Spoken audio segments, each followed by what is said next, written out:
Okay, we're on. Good evening. Did you contact Mark? Excuse me? Did you Welcome to contact the Mark Roselle Park Board of Fernandez? Education meeting. This meeting is an open session of the Roselle Park Board of Education held under the Open Public Meetings Act and the state of New Jersey.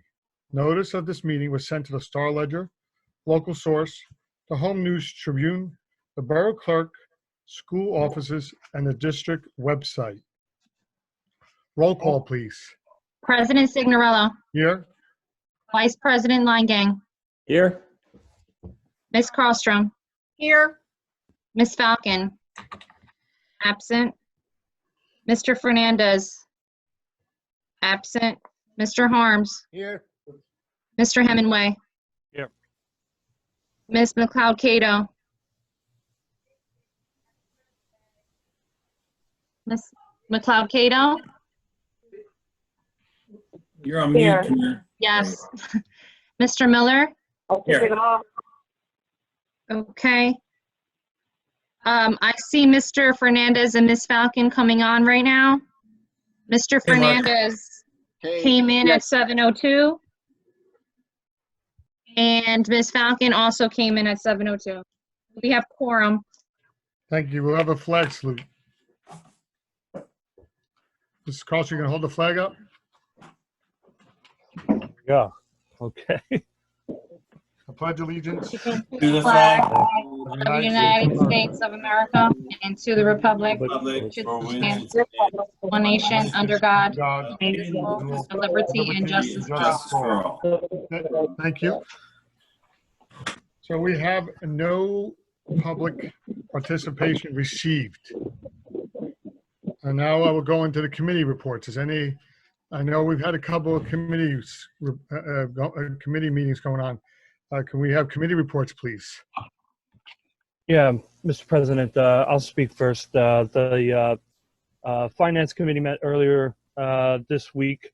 You know, the business side of education rolls on, even in this current unprecedented situation, which presents some challenges and some unknowns. I think, you know, we've seen some other challenges independent of this pandemic as well, but doing our due diligence, you know, getting creative when possible.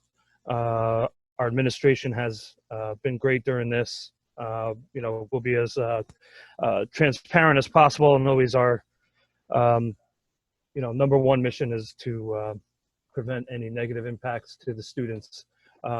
You know, we'll share more as time goes on.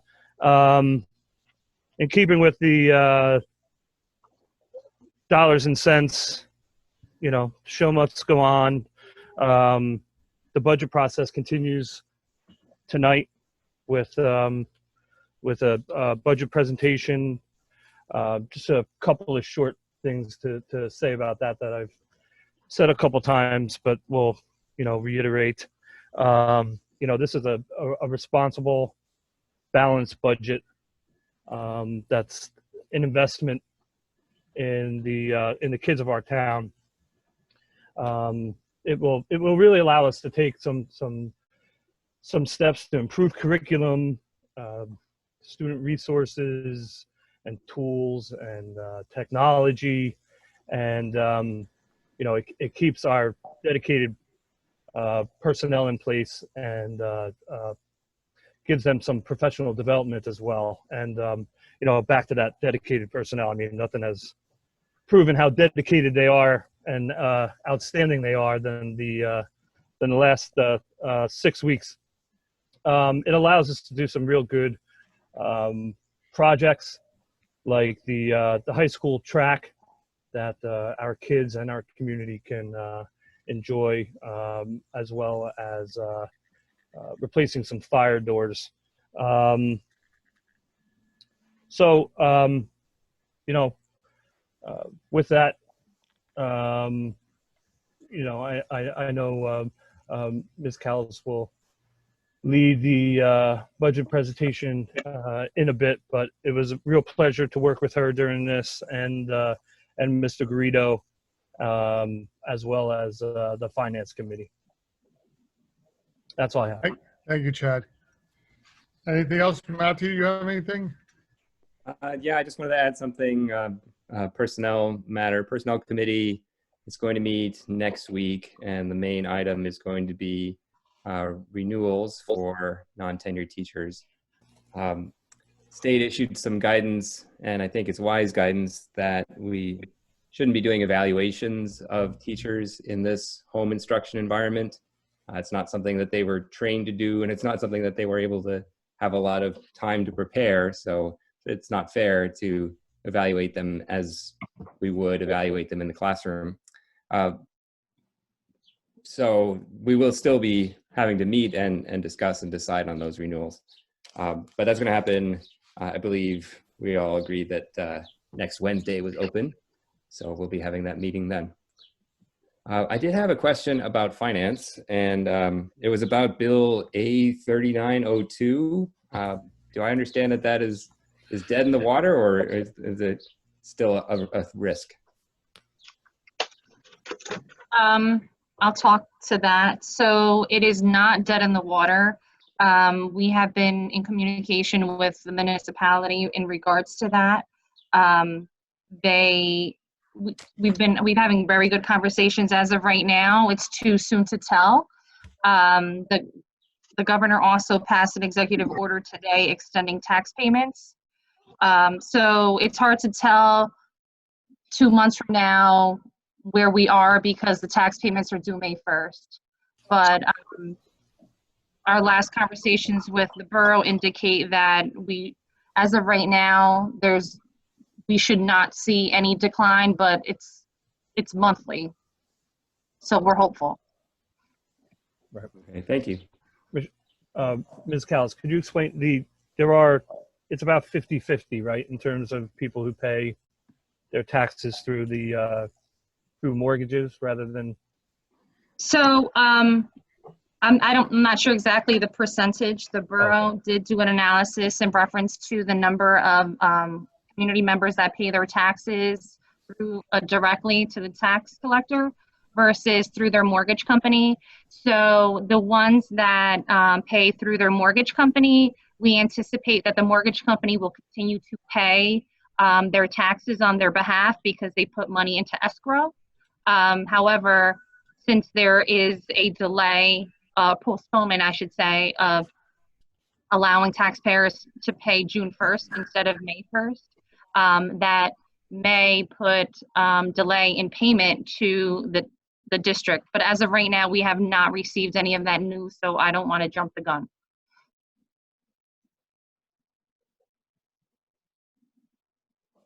Thank you. Any other committee reports? Sure, Mr. President, if I may, for curriculum, for the curriculum committee, I just wanted to report that, we've been meeting for the past couple times over the past month or so, and meeting with Mr. Grito, Mrs. Callis, that's Mrs. Kallstrom, Mrs. Falcon, and myself, and we were, we were kicking around different ideas, and we've really come up with some exciting plans for the next school year, and we're always looking for ways to improve student achievement. And one thing that we're looking at doing is working from the top down, from the high school to middle school to the elementary school, and working on giving more opportunities for our students to succeed and to excel, and as well as giving our teachers opportunities to present the materials and giving them the tools that they are going to need necessary to deliver the product. And so improving academic rigor, making sure our children are college ready, if that is the path they so choose, it was one of our goals. And there are a couple of bullet points I wanted to talk about briefly. And starting with the high school, working towards high school accreditation, we're looking at something called CTE, which is Career and Technical Education. And basically through the Career and Technical Education, we're looking at putting more classes into our high school to help our children be ready for, for college and careers afterwards. And with the CTE, that's going to help us because we're going to be looking to approve some other courses in architecture, engineering, and computer science as well. And we are going to be, we're looking, I mean, of course we're in uncharted waters right now, but we're looking to approve or apply for approval and submit the forms in July. And with those new courses, you know, hopefully, you know, they'll be in place, and hopefully we will get Department of Education approval and hopefully get those in place as soon as possible. And with that restructuring of the curriculum, we're looking at a professional development program called Lead the Way. And Lead the Way is some really significant teacher training that would be applied to help our teachers, you know, with these new CTE courses. And as well as that training, they would be trained as well for some extra AP courses, which we want to add to the high school, which will, you know, again, keep us on that path to accreditation for our high school, which is a very good thing. Now, as far as going down to the middle school, let me just back up a little bit too. With this CTE, and hopefully getting those courses approved, that's going to open us up for more funding avenues as well via Perkins grants and hopefully others as well, which is good because any more streams, any new streams of revenue would definitely help us. Piggybacking on what Mr. Hemming was saying, that we, you know, to provide more financial support for us and for our children. And then in middle school, we're looking at trickling down a couple other courses from the high school so that our eighth graders in the middle school will be ready, you know, to tackle some of, you know, some higher level courses in the high school as well. And concerning the honors program in the middle school, we're looking at enhancing that as well, specifically in math, providing an opportunity for eighth grade for honors to be geometry and math, and in seventh grade it would be algebra. And so these are some definite, you know, improvements that we can make to our curriculum that will challenge our children and keep our children, you know, engaged and motivated in the middle school. And then finally down in with fourth and fifth grade, we are going to be departmentalizing in fourth and fifth grade, meaning teachers will be specifically teaching, for instance, science and math, say, or ELA and social studies. So they'll be specifically teaching these sections, these subjects, and the other class sections will be coming to them. And, you know, we find that's going to be positive. It's going to help our teachers. It's going to help them even teach deeper and help challenge our children more. And it's just it's a good thing. I mean, I wish I had that in my district for my grades. But so there are a lot of exciting things, and especially STEM activities too, trickling down STEM activities not only to the middle school but also to fourth and fifth grade as well. So we're challenging our children. We're setting even more in the elementary school. So when they get up to the middle school, then, you know, they're again being challenged more, so they're prepared for our high school. And adding more AP courses to high school is wonderful because that's very attractive, especially for, you know, all of our children in Roselle Park. So a lot of good things are happening, and I just want to thank, you know, the curriculum committee. I want to thank Mr. Grito and also thank Mrs. Callett as well, because you know, she's a real. They're driving forces. They're working. They understand the vision, the direction that the president and our board we want to go in. We want to increase the of our course offerings in the high school, and also trickle it down to the middle school and also elementary school. And one final note, I just want to also, you know, thank our administration and thank our teachers as well during these uncertain times, because it's a definitely new paradigm. It's a new way of teaching, and it can be challenging at times. But I thank our teachers for their efforts, and I wish them well in the upcoming month. Thank you. Thank you, Mr. Miller. Any other committee reports? I'll go to, who's that? I'm sorry, go ahead, Echo. Now the superintendent will make his report. Thank you, President Signorella. Good evening, everyone. Good evening, everyone out in the public. We have two presentations this evening. One is the NJSLA, Student Learning Assessment, the Science Assessment results. That is a required presentation to be in compliance. And Ms. Bodek, our Director of Guidance and Director of Testing will be presenting that. The second presentation tonight, which is also a required presentation, is the 2020-2021 public budget hearing. However, before we go into the presentations, I do want to update the board and on where we are in terms of closure. I have been updating the board, the parents, and the staff on a weekly basis since we began our school closure. As you already know, Governor Murphy extended the school closures to at least May 15th, with really no indication of what's going to happen at that time. He has hinted that possibly we may be returning to school this year.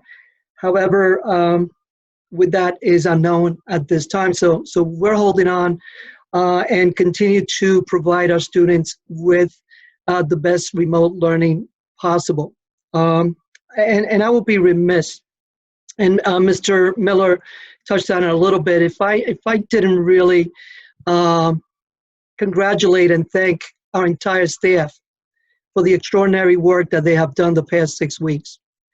If you really understand instruction and so forth, plans sometimes go as far as 6 weeks before, sometimes even months. Remote learning came so quickly, and this virus and the governor's orders came so quickly that our staff had only days to prepare and plan. And I can tell you, the hard work that went into it, the dedication, the commitment. They did not ask anything of themselves. These are unprecedented times to make sure that our students experience the best education possible. I can never, ever thank them enough for what they've done. And we appreciate everything that they've done and they continue to do every day. Next week is Staff Recognition Week, Appreciation Week, Teacher Appreciation Week, and I think, now more than ever, they need to be recognized and celebrated for the work that they've done. So, again, in public, I wanted to recognize, thank them, and really commend them on an extraordinary work. Equally, though, I do want to thank and congratulate the parents. They have become such a vital partner in their child's education more than ever. Again, they were put in this situation here in a matter of days. We had to react and respond so quickly. And, the parents were put in a very, very challenging situation. They took the lead from the teachers, and they have really been an incredible support system. I do ask the parents that if they do need help, our staff, our teaching staff, our support staff, our administrators are ready to answer, to support for anything that they need. They're an email away, a phone call away, and please stay connected. This is the most important thing that I can ask the parents. Please stay connected, continue to support our teachers, and support the children and the students. And of course, I can't leave out our resilient students and the work that they have been doing. They were also thrown into this without any preparation. And, one thing that I can tell our students is continue, the same as I told the parents, be connected. If you need anything, if you need to speak to anyone, our entire staff, from your principal, from your school counselor to your teachers, they are prepared to help you and assist in any way. So please do that. Continue to be positive, continue to be strong. And, I would be sending more information out about different activities that we are planning, especially for our graduates, before the end of the school year. We're planning, graduation. We want to make it a great, wonderful experience for all of you. The Board of Ed purchased graduation signs for all 8th graders in high school. This will lift the spirit of not only our students and our parents, but our community as well. And, let's support each other in this time and continue doing what you're doing. This is temporary. This will pass just like everything else. And we'll be here. We'll be together very soon. So I want to congratulate everyone for the job and the board for your support. It's been extraordinary. In times of crisis, people do step up. Great people do step up, and we have a wonderful, great community of school community here that have done an incredible job in my opinion. So I want to thank all of you. Thank you. With that being said, we want to continue. We have two presentations this evening. One is on the SLA Science Assessment. This is for grades 5, 8, and 11. They are being tested annually. We have to do this presentation, so I'm going to turn over the microphone to Ms. Bodek to do the presentation on the science results. Ms. Bodek?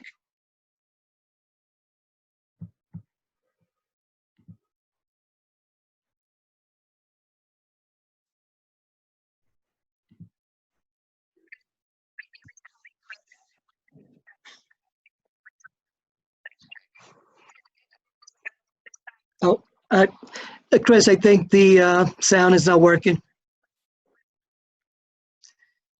Ms. Bodek, if you can hear me? For some reason, the sound is not coming through.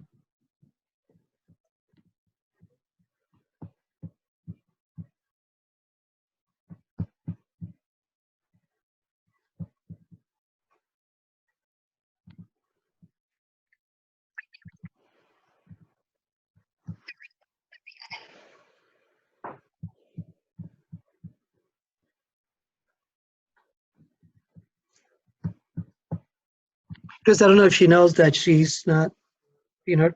Thank you.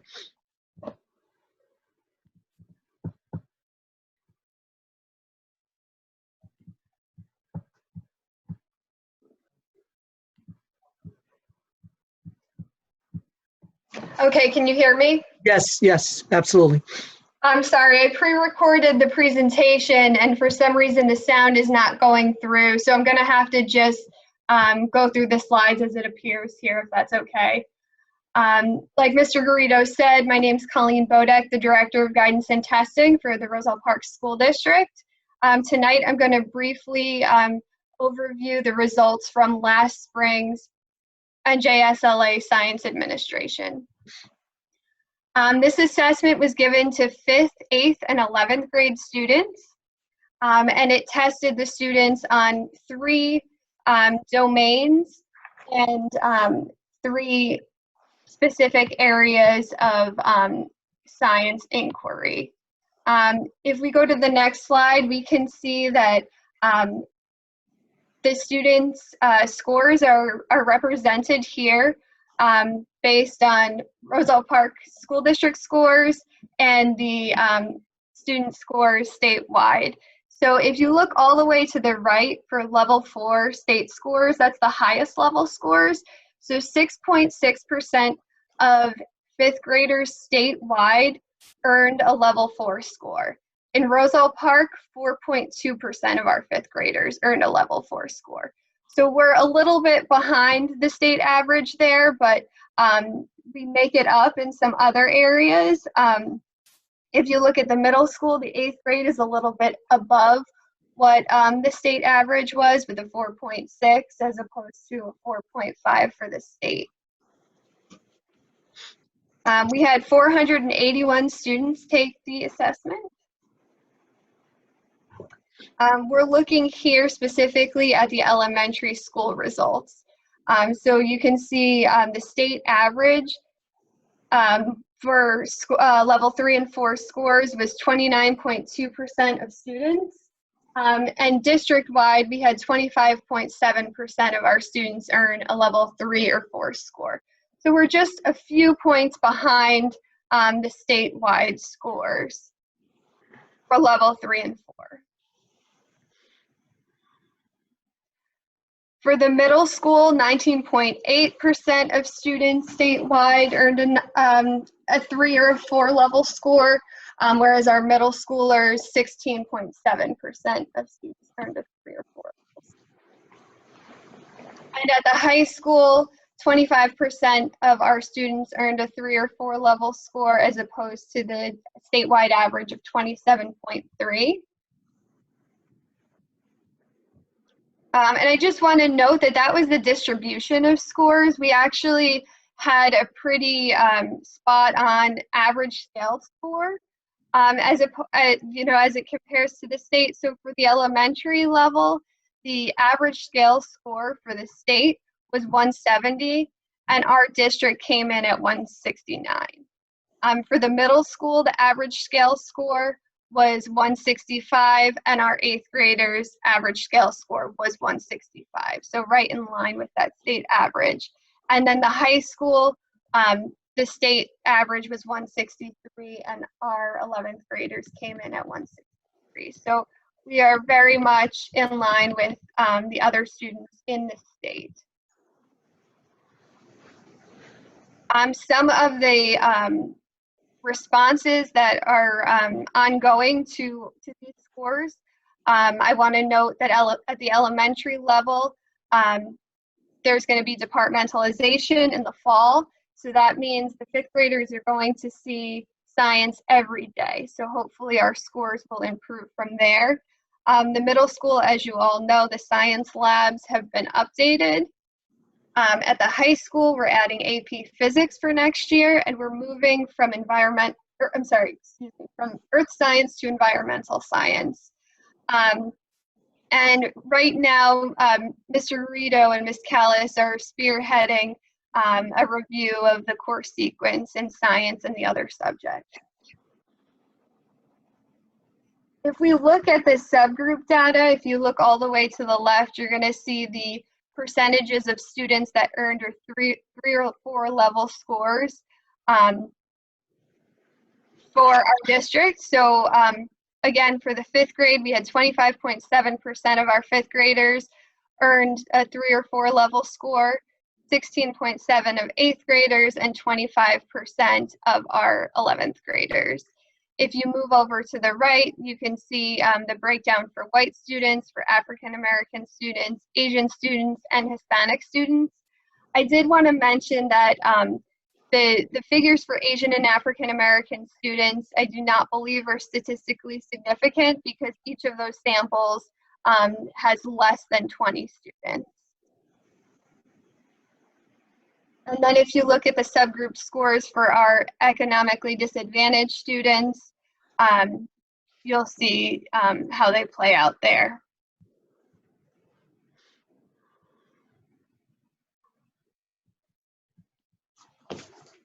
And then this last slide is just some resources that are offered by the state. And I welcome any questions you might have. My contact information is on this final slide. I know that was brief. But I'm happy to have further conversations with board members and the public about these scores if they would like. So thank you for your time tonight. Any questions? Thank you, Ms. Bodek. Thank you for putting the presentation together, and that was very clear. And as you can see, we're always looking to improve. Our level 4, 3, and 4 will be improving with some of these changes. Mr. Miller also commented on some of the changes in curriculum that we are starting to discuss and we're starting to put in place. We're certainly going to see some improvement in the next few years in the science area. So thank you so much, Ms. Bodek, for your presentation. Thank you. I apologize for the technical difficulties. And I just want to mention level 3 is meeting expectations and 4 is exceeding. Thank you. And Ms. Buddick, one quick question. You said that Ms. Callis and Ms. Rita are going to be looking at the sequencing of the science curriculum? Mm-hmm. Yes. Yes. Okay, great. And we can have that discussion as well in the curriculum committee as well. Yes. Actually, that's on the agenda, Mr. Miller, for our next meeting. Awesome. We'll make sure that goes on. Great, thank you. You're very welcome. Okay. Thank you. Once again, thank you, Ms. Bodek. Thank you, Ms. Bodek. Thank you so much. Okay, our next presentation is our public budget hearing, and as Ms. Callis brings up the PowerPoint, I would like to begin by, first of all, thanking the entire Board of Education for their support. and particularly the Finance Committee, Mr. Hemingway, the chair of the committee, Mr. Harms, and Ms. McCloy-Cato. You know, people don't realize the amount of work that goes into preparing a budget. You know, it's the amount of money that you receive. However, you want to make sure that you use it efficiently and effectively. And I want to particularly congratulate and thank Mrs. Callis for her hard work during the budget season, if I may. That begins all the way back in December, okay, for the July budget, and it goes on into today or further than today. So, you know, without your support and making sure that the focus of the budget is not placed on the students, you know, why have a budget? And every board member has make sure that our students come first when it comes to the budget, and that is a true testament of what this board does. And you know, there was never a no when it came to programs that benefit the students. When it comes to other activities that benefit the students, and you know, the answer is always, if it benefits the students, yes, we certainly will support it, and we will approve a budget that does that. Ms. Callis, if we can go to the next slide. Okay, of course. Okay, the budget, as I just mentioned before, focuses on students. And to do that, we must have a plan. This is the first year of a 3-year strategic plan that goes from 2019 to 2020, 2019-2020 to 2021-2022. As you can see on the screen, it is all to support our students.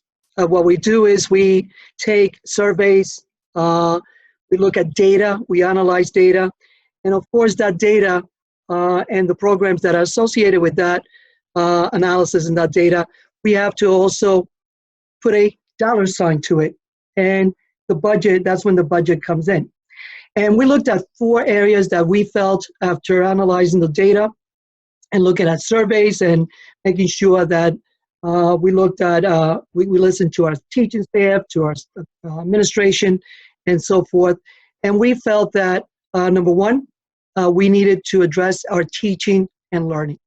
We want to make sure that our students get a complete education, and not just the math and the language arts, the social studies, and the science, but also social and emotional development. You know, there's a lot of research out there that the data shows that if students are not prepared to learn because they have social emotional concerns, they're not going to learn. No matter how good your curriculum is, no matter how good the instruction is, those students need to first have a strong social emotional foundation, so then they can do their academic learning.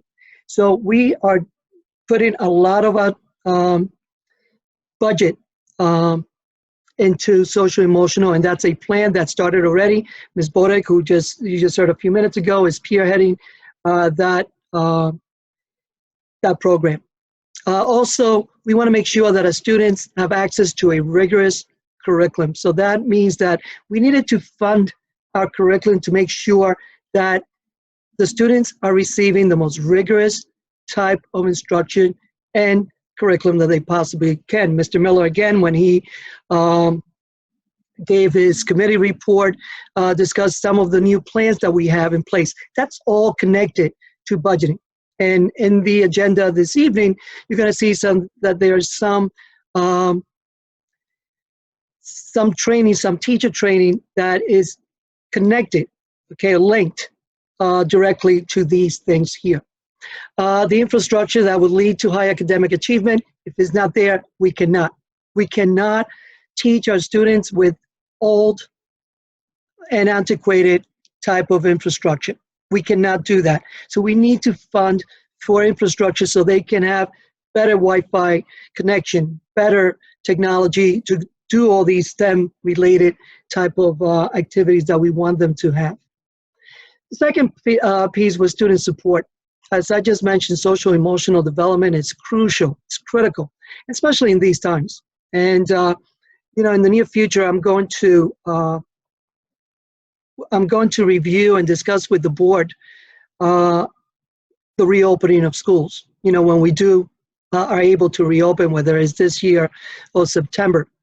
And you know, there are 4 areas that we really need to concentrate. Obviously, monitoring student health, of course, monitoring students' social, emotional, and mental health, and of course, the academic. Because even though students are receiving these remote learning, you know, again, we don't know where they are academically. So if there's any regression, we want to make sure that we can have an idea of where to start and what to do to bring them back to whether it's grade level or what have you. So we want our commitment to ensuring students' success for every student. And that means every student. Our English language learner population, special education population, our students of different races, race and background, socioeconomic background. We want to make sure that they all have equal access to learning, all of them. We want to provide quality education through student support services, and that again is a social emotional program. That all is linked to a budget item. And of course, if our teachers are not prepared, we cannot have the quality instruction that we want our students to have. So professional development is a key part of this whole plan here. We want to make sure that they we provide improving student learning by providing staff with professional development opportunities and resources. And again, in your agenda today is the beginning of that. And we've made sure that our teachers are prepared and they're well trained to bring instruction into the classroom. And our final area that we're concentrating in the strategic plan is a safe and secure learning environment. Again, research shows that if students do not feel safe and secure in the learning environment, they cannot learn the best that they can. So we want to make sure that we improve our security, and we have done that already through several cameras. However, we need more. We need more security and making sure that our students are safe. So safe, secure, and modern environment to foster improvement learning and student growth is crucial to our plan, and making sure that our students receive what the instruction that they have in a safe, secure, and modern environment. Last year we were fortunate to upgrade our science labs at the middle school. We want to continue that. You know, students should not be learning in classrooms that, were created 40, 50 years ago with a completely different curriculum. We wanted to make sure that they have future technology and future learning opportunities. And that's where we are right now. So this is where our budget is directly linked to this strategic plan. And it all goes to our students and providing and supporting their learning. So, I wanted to begin with that because I think it's important for people to know. We, although contractually, obviously, we have salaries, we have insurance premiums, and so forth. However, the entire budget after that goes to making sure that our students are provided with a top quality education. And we'll continue to do that. And that is our purpose, and that is what we focus on in every budget. And again, I couldn't thank our financial finance committee, Mrs. Callas and the board for supporting our strategic plan and our budget at this point. So with that being said, I want to bring in Mrs. Michelle Callas, to go over the fiscal part of the budget hearing. So, Mrs. Callis? How do you go back? Oh, no. All right. How do you go back?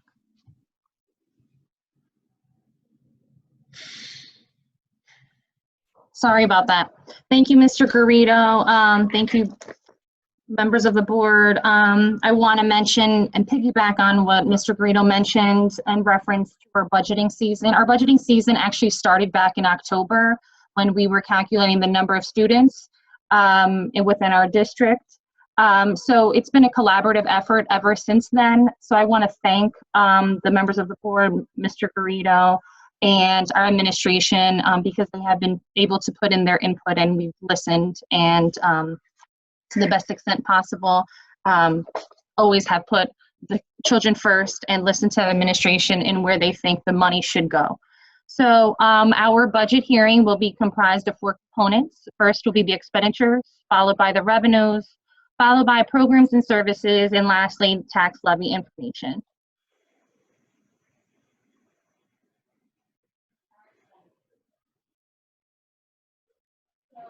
Audio. Michelle, your audio. Audio.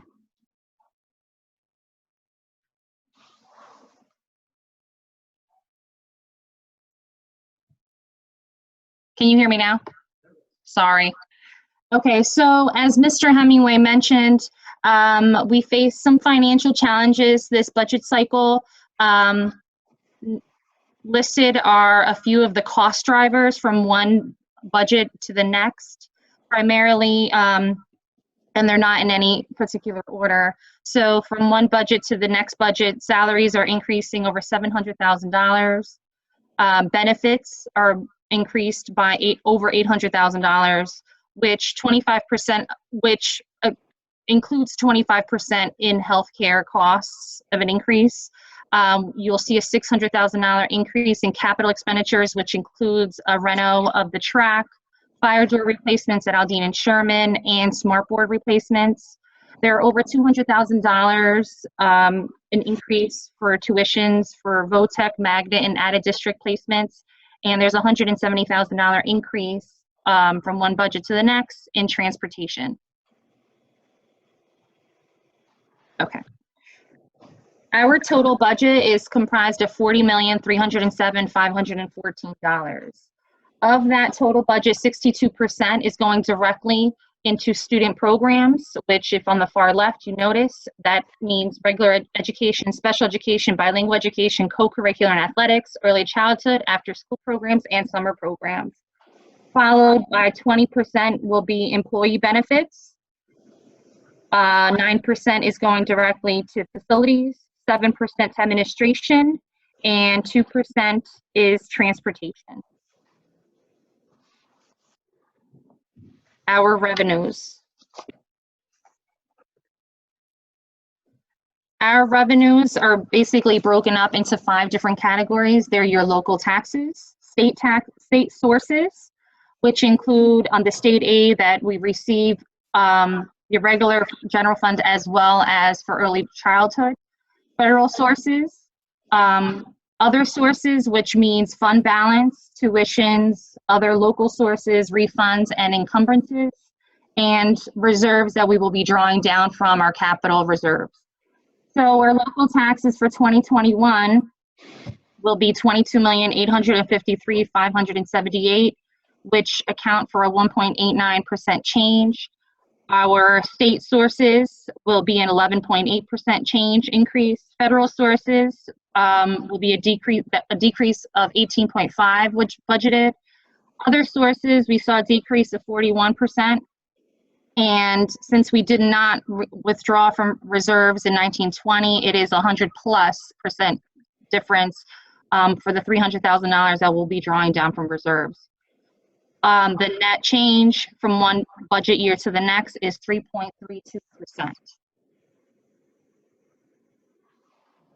Our revenues consist of 57% coming from local tax levy, 37% will be coming from state sources, 3% are other sources, federal sources account for 2%, and 1% will come from reserves.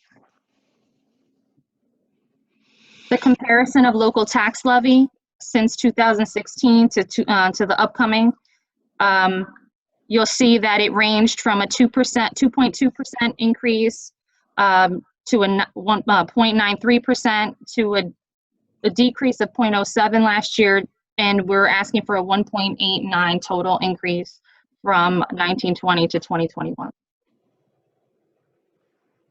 Within the budget software, we get a per pupil cost.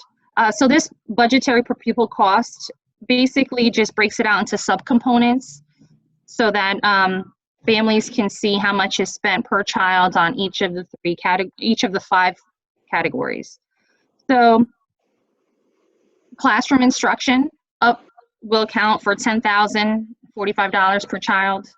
Operations and maintenance, which is basically paying utilities inclusive of facilities, just basically anything that we have to do to keep the grounds and buildings in per student. We'll be spending $536 per student on extracurricular activities, which includes athletics, clubs, band. 1,640 will be administration. It's important to note that central administration, business office, and technology is also part of administration, so it's not just administrative staff.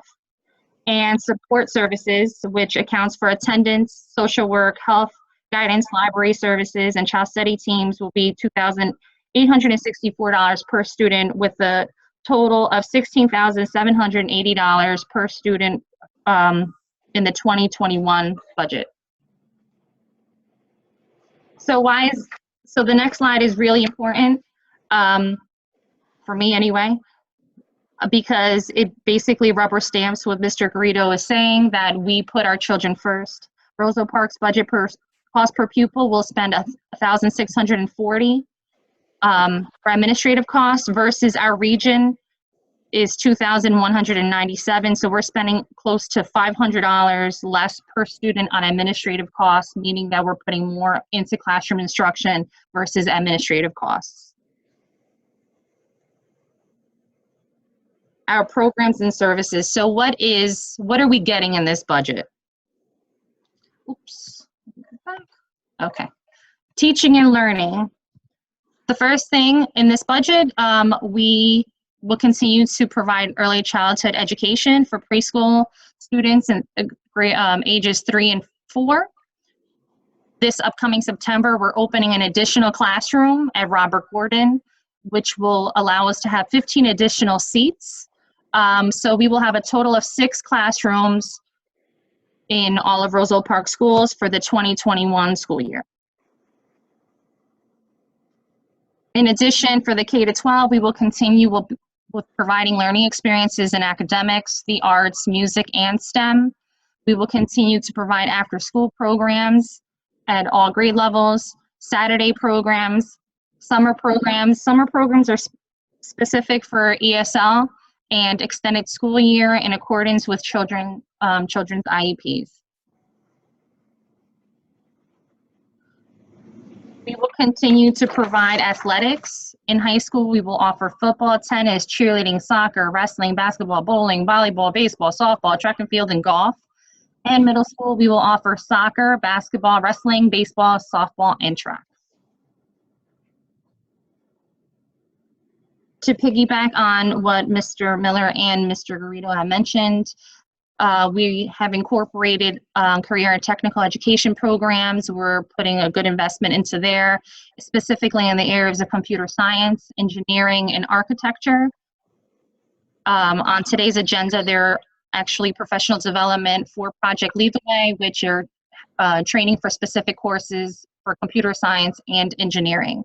We will also continue to offer extracurricular activities and clubs at all of our grade levels. Teaching and learning. Within this budget, there are over $500,000 in instructional materials. This budget also has a classroom technology refresh for the high school. This budget also includes Project Lead the Way STEM courses. So Project Lead the Way, in summary, is it's a curriculum, but it's also resources, and it's a company that works with other industry companies that can provide students with career certifications and allow us to have articulation with other companies in the areas of computer science and engineering. Within this budget, we will also have increase our early college initiative, which means increased advanced placement courses. This is new, we will start having articulation conversations with colleges so that we can have college partnerships and dual enrollment courses. What that means is our hope is that when students graduate from high school, they will graduate not only with a high school diploma, but they will also graduate with some college credits. And in addition, career certification. So what's important about career and technical education is that after they have their 3-course sequence, we're hopeful that these students can be eligible to take a certification exam specifically in computer programming, so that when they leave high school, they can be ready to go and be ready for continue these courses at the college level, or already are prepared for work in these fields. In addition, this budget includes curriculum updates and revisions district-wide, and it also includes new textbooks for all the new curricula that will be done for the 2021 school year. Secondly, support services. Our budget continues to support guidance counselors, social workers, college and career readiness. We will continue to have a crisis center, incorporate character education programs, and provide response to intervention for both academic, behavioral, and social emotional. Professional development. We're putting in a huge investment in professional development, because investing in our teachers is investing in our children. One, as I mentioned earlier, is Project Lead the Way, which are professional development and curricula in STEM specific courses. Advanced Placement Institute, where we're offering more courses in AP than we have in the past. We'll be offering professional development instructional strategies, that's pre-K all the way to grade 12. Response to intervention, which will be a K-12. Social emotional learning will be K-12, and behavioral strategies will be pre-K all the way through 12. Safe and secure learning environment. In this budget, as I mentioned earlier, it includes a track replacement, keyless entry for exterior doors district-wide, fire door replacements at Aldine and Sherman. We will increase our security and safety measures. And we will also, in addition to those capital projects, we will be putting into maintenance over $500,000 to maintain our buildings. So tax levy information. So assume on the side are 5 different assessed values of one's home. The average in Roselle is $153,000. That will be a net change of $104.44 annually, or $8.70 monthly. So if you have that assessed value, you can assume that your your tax levy would be $5,398.56 versus $5,503. And thank you. Are there any questions?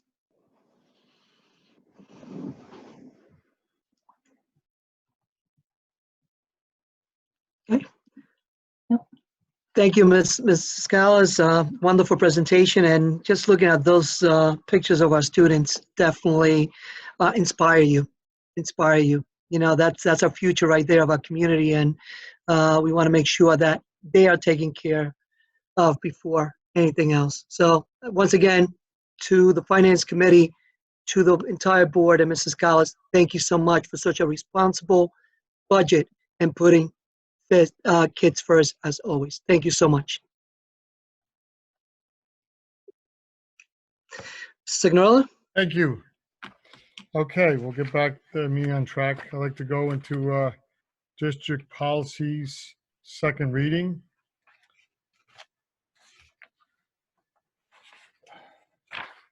Any comments from the board on the second reading for district policies? I need a motion. So moved. Second? Second. Well, Roll call. roll call, please. Vice President Langang, Yes. Ms. Carlstrom, Yes. Ms. Falcon, Yes. Mr. Fernandez, Yes. Mr. Harms, You're muted, Lauren. You hear me? yes. Yes. I said yes. Mr. Hemingway, Yes. Ms. McLeod-Cato, Yes. Mr. Miller, Yes. and President Signorello. Yes, On roll call, motion carries. thank you. Now going to personnel, district substitutes. 2, 3, maternity leave of absence extension. 4, maternity leave of absent requests. 5, maternity leave of absence requests. Is there any comments from the board? I need a motion.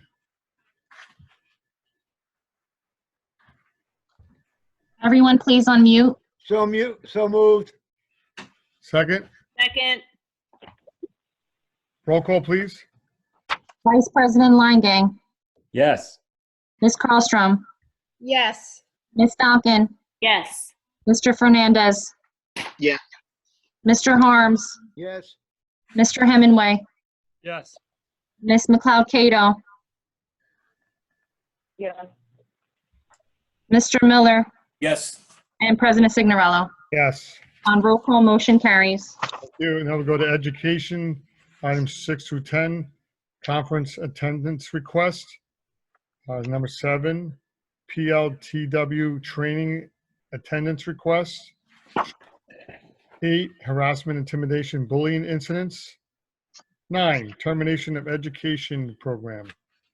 10, 2019-2020 district first aid procedure / physician's standing orders. Any comments from the board? I just want to add that there's a typo. It's 2021 district first aid procedures. It will be corrected. Hey, hold on. Mr. Miller? So moved. Second. Second. Need a roll call, please? Vice President Langang, Yes. Ms. Carlstrom, Yes. Ms. Falcon, Yes. Mr. Fernandez, Yes. Mr. Harms, Yes. Ms. Hemingway, Mr. Hemingway, sorry. Ms. McLeod-Cato, Yes. Mr. Miller, Yes. and President Signorello. Yes. On roll call, motion carries. Thank you. Now, You. business. Bless you. Excuse me. God bless you. 11, monthly certification. 12, approval of bills. 13, approval of minutes. 14 is tuition rates. 15, grant application. 16, district medical service agreement. 17, secretary treasurer reports. 18 is budget transfers. And 19 is adoption of the 2020 and 21 school year budget and tax levy. Is there any comments from the board? I'll move it. Second, Second. roll call, please. Vice President Langang, Yes. Ms. Carlstrom, Yes. Ms. Falcon, Yes. Mr. Fernandez, Yes. Mr. Harms, Yes. Mr. Hemingway, Yes. Ms. McLeod-Cato, Yes. Abstention on number 13. You have a question on 13? she's abstaining, Oh, okay, thank you. Mr. Miller, Yes. and President Signorello. Yes. On roll call, motion carries. Now we continue, new business. We are, just want to let you know, we are providing free meals daily to the students regarding their income level. Today, we provided 200 students with meals. Did we have any new business? Anybody have any new business? Sorry, President Signorello, that last statement you made, the lunches, you said in regard to their economic status, or is that, Right, is their that for socioeconomic, yes, their income level, yes, Regardless. regardless? yes. Okay, you're right. Okay, good. So available to everyone who may need it. Great. Any other new business? Hey, Mr. President, I just have a question about fifth grade graduations. I know that they mentioned the high school and the middle school, but I haven't heard anything about fifth grade graduations. Mr. Garrido, you have anything on that? I was trying to raise my hand. I was muted. As a matter of fact, we had an administrative meeting today, and that was the same question I asked, if any activities regarding end of the year graduations or anything, to please send me a proposal, or at least some kind of description of what they were planning. So I'm pretty sure that will be coming. The 8th grade and high school graduation, obviously, they need a lot more time to prepare. But I can tell you that our elementary principals are also planning for end of year activities, including 5th grade moving on. It's not a graduation at the 5th grade level. It's more of a ceremony. The 8th grade and obviously the high school, but they will have some kind of virtual activity if schools are not open, or we still under order to social distance and have these orders. So as I have been updating the board and the staff, I will continue to do that with any new information that comes up. Right. I'll talk to you offline, Mr. Garrido, because I did get the proposal for the Robert Gordon celebration. Oh, okay. All right. I asked for it today, so I'm sure it's going to be coming. Did you get it from well, we can talk offline. Yes, Mr. Fernandez. Thank you. Mr. Garrido, you want to talk about the wonderful thing the teachers are going to do? Yes. Thank you, Mr. Signorella. Actually, I was going to I am sending the information out to the homes. The teaching staff feels that they would like to inspire our students and our families. They have come up with an idea to have a drive-through through the streets of Roselle Park and decorate the cars. Since our students are only seeing the teachers via a virtual Zoom or Google Docs, they wanted to physically try to make an impression for them. So this is going to happen Monday, May 4th. I'm still working some of the logistics with the police chief because there's a lot of interest. So we want to make sure that everything is done safe, obviously, and secure. So I will put out a blast, an email, and a phone blast on Thursday for parents, of course, reminding them about the social distancing. Students can, be at the windows, be in the front porch, what have you, to see these teachers. And, again, they really want to provide our students with motivation and inspiration. I think that's going to be an emotional moment, but the kids are going to appreciate, and the families will appreciate them coming around. And again, we're working on the logistics as we speak. We should have everything finalized by Thursday. So more information will be forthcoming to both the board and the public in the next couple of days. So I'd like to take this opportunity now to thank Mr. Yeah. Oh, Bruce has her hand up. Sorry, I was trying to raise my hand also. Yes, I just want to piggyback off what you said, Mr. Garrido. The Sherman teachers are also doing another wonderful thing. They've actually been collecting money on their own behalf and buying food and supporting our own residents here, parents that are actual ER workers or on the front line themselves, and they've been supporting those frontline workers that are living here in Roselle Park. And I think that's just a wonderful thing that they're just coming out of their own pockets and supporting local businesses also at the same time. So our teachers are are truly amazing individuals. And Absolutely, and I also want to give a shout out to the Borough Hall and Mr. Shah, Rupen Shah from the Cassano Center as well. The food pantry they have there, whenever we have a need or a needy family, all I have to do is reach out to him. We had actually a family that was in need. Both parents were isolating with the virus, and he reached out to me, and we were able to work together, and we provided them with bags of food to do that. So that's such an important partnership that we have as well. So I want to thank the borough of the mayor, council, and the representative who have been working. So I've been in contact with Mr. Casses, with the chief of police, with Mr. Shah, and anything we need from the school, they are there to make sure that our kids and the families are being provided for. So, this has been from the teachers to the administration to the community and our leaders here. Amazing partnership. And, that's what makes this place special. So thank you for everything. Yeah, thank you. Well, I would like to thank Mr. Guido, Ms. Callis, and all the principals and staff. What a fine the job they're doing. I know inside, because I see my wife getting up in the morning and make a brief at 7 in the morning and logging on, and she's on till 5 o'clock at night doing her work. And I actually see her being more tired working from home than when she comes home. So I'm being, I see it at hand.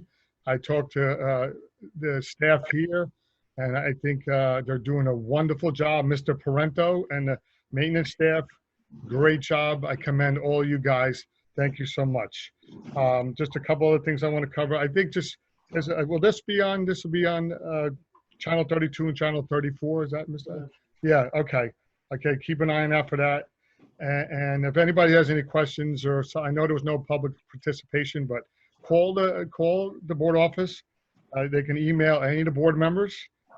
My cell phone number is 732-558-4939. You need something. And last but not least, I want to take this platform to thank all the frontline people. I've been out there volunteering and doing stuff. They're doing wonderful things. It's amazing what's going on out there. It's upsetting. Tonight, I'm actually having a little fun. This is probably one of the fun things I've done in a couple weeks. We look like we're part of the Brady Bunch here doing the stuff here. Everybody knows I got a little humor here. And thank you, board members, for keep on doing a good job for the school board to keep us going. So thanks again to all the staff. That's the end of my report. Does anybody else have anything to say, please? Make a motion to adjourn. Second. All in favor? Aye. All right, everybody be safe. Wash your hands. Wash your hands. Yes. All right. See you guys. Bye, guys. Good night, everyone. We'll stay in touch. Bye, Thank you. everybody. Thank you so much. Well.